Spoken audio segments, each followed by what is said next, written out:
Ich möchte mich bei allen bedanken, denn seit dieser Woche hat mein kleiner Kanal die Abonnentenzahl von 2500 überschritten. Bei den seit Jahren treu gebliebenen Zuschauern und natürlich auch bei den neu dazugekommenen. Und auch ganz besonders für eure Kommentare und zahlreichen Hinweise. So war es immer wieder möglich, sämtliche Probleme, die ich mit den älteren Modellen hier auf meiner kleinen Anlage hatte und die ich hier vorgestellt habe, im Nachhinein mit eurer Hilfe immer wieder zu lösen.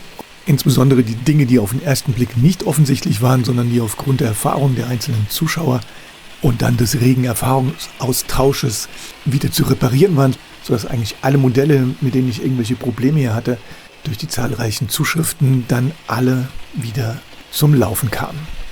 Ich hoffe, dass das auch in Zukunft so weitergeht und freue mich über die Anerkennung, die mein kleiner Kanal durch eure ganzen Aufrufe hier erhält.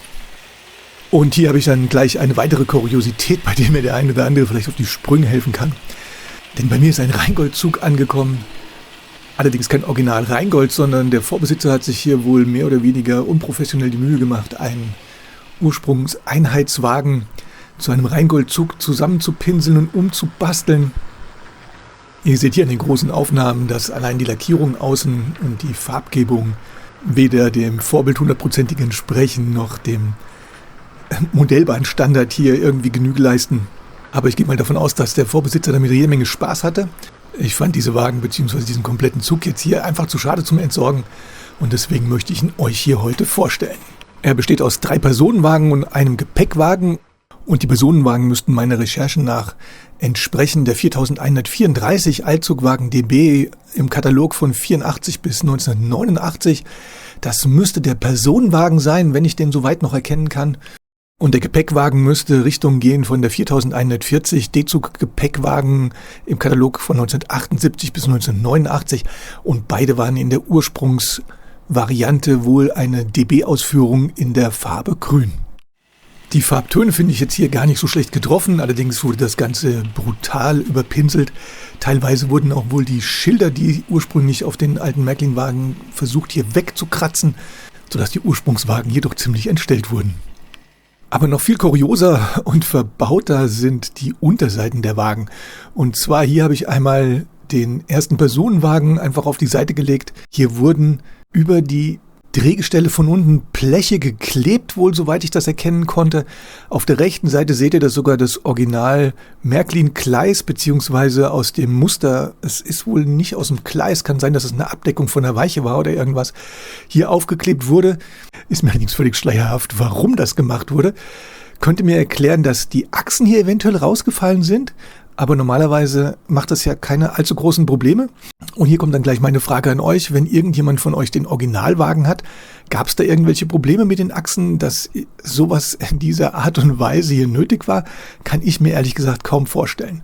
Des Weiteren sind hier ganz rechts und ganz links auch zu sehen, dass die Kupplungen mit Muttern irgendwie befestigt wurden. Bei dem einen oder anderen Wagen waren diese Muttern teilweise nochmal verklebt. Und mir persönlich erschließt sich nicht so hundertprozentig der Sinn dieser ganzen Aktion. Hier habe ich dann nochmal einen zweiten Wagen von der Unterseite. Hier wurden dann wieder die Bleche verklebt. Auf die Muttern wurde jetzt hier verzichtet. Das heißt, die Originalbefestigungen der Märklin-Kupplungen sind wohl noch vorhanden. Es gibt keine Feder und nichts weiter als Befestigung. Das heißt, die Kupplungen fallen einfach zur Seite. Und wenn der Wagen in dem Sinne auf der Schiene steht, schwenken sie von rechts nach links, ohne irgendwie eine Richtung zu kennen. Meine Befürchtung war jetzt hier erstmal, dass es hier gar nicht mehr um Original-Märklin-Achsen vielleicht geht, sondern dass dann jemand den Zug auf einer Gleichstrombahn hatte und deswegen die Achsen vielleicht nicht in Ordnung waren oder das Ganze hier nötig war.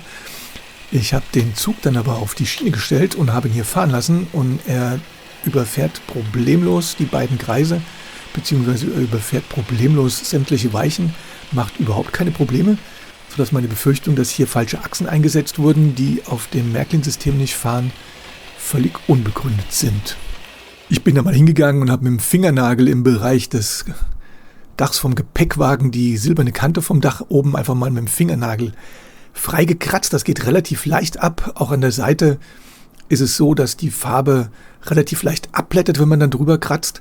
Ich gehe davon aus, dass hier einfach ohne irgendwelche Grundierung oder Aufrauung der Oberfläche drüber gepinselt wurde und die Farbe nicht wirklich gut hält. Und hier dann meine nächste Frage an euch. Hat jemand mit sowas Erfahrung? Ich denke, der Aufwand, den Wagen jetzt komplett wieder zu entfärben, dürfte relativ groß sein durch die ganzen Vertiefungen und so weiter. Oder gibt es eine Methode, bei der das funktioniert, ohne das darunterliegende Plastik- oder Kunststoffgehäuse hier anzugreifen und zu zerstören? Würde mich sehr interessieren, ob der eine oder andere vielleicht auch schon mal sowas hatte oder Ähnliches schon mal bearbeitet hat. Denn ich bin immer überlegen, ob ich die Wagen so lasse oder ob ich eventuell daran einfach weiter bastel und versuche, das Ganze hier noch ein bisschen zu verbessern. Andererseits ist es so, wenn der Zug in Bewegung ist und hier seine Runden dreht, dann fällt das eigentlich gar nicht weiter auf. Sieht ein bisschen so Graffiti-mäßig aus. Nicht perfekt gemacht, aber ich muss sagen, dass es mich persönlich jetzt erstmal gar nicht so stört. Und ich gehe mal davon aus, dass der Vorbesitzer in der Variante dann doch ganz ordentlich seinen Spaß mit dem selbstgebastelten Rheingold hatte. Ja, und das wären die zwei Dinge, die mich hier sehr interessieren würden. Gab es bei den Originalwagen Probleme mit den Achsen?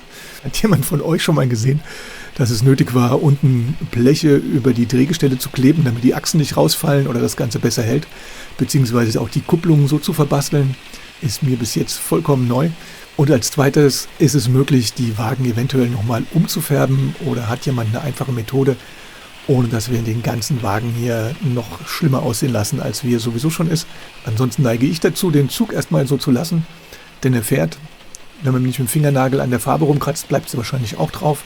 Und wie gesagt, für mich ist es so, wenn er in 1,50 Meter Entfernung seine Runden dreht, fällt das für mich erstmal gar nicht so weiter ins Gewicht. Und wenn jemand von euch was Genaueres weiß zu den Achsen oder zu der Farbe, dann wäre es schön, wenn ihr mir es in die Kommentare schreibt. Vielleicht kommen wir dann damit auch wieder weiter. Ich danke euch nochmal für die 2500 Abonnenten. Hat mich unheimlich gefreut. Ich danke euch auch fürs Zuschauen. Demnächst gibt es dann wieder mehr. Und bis gleich.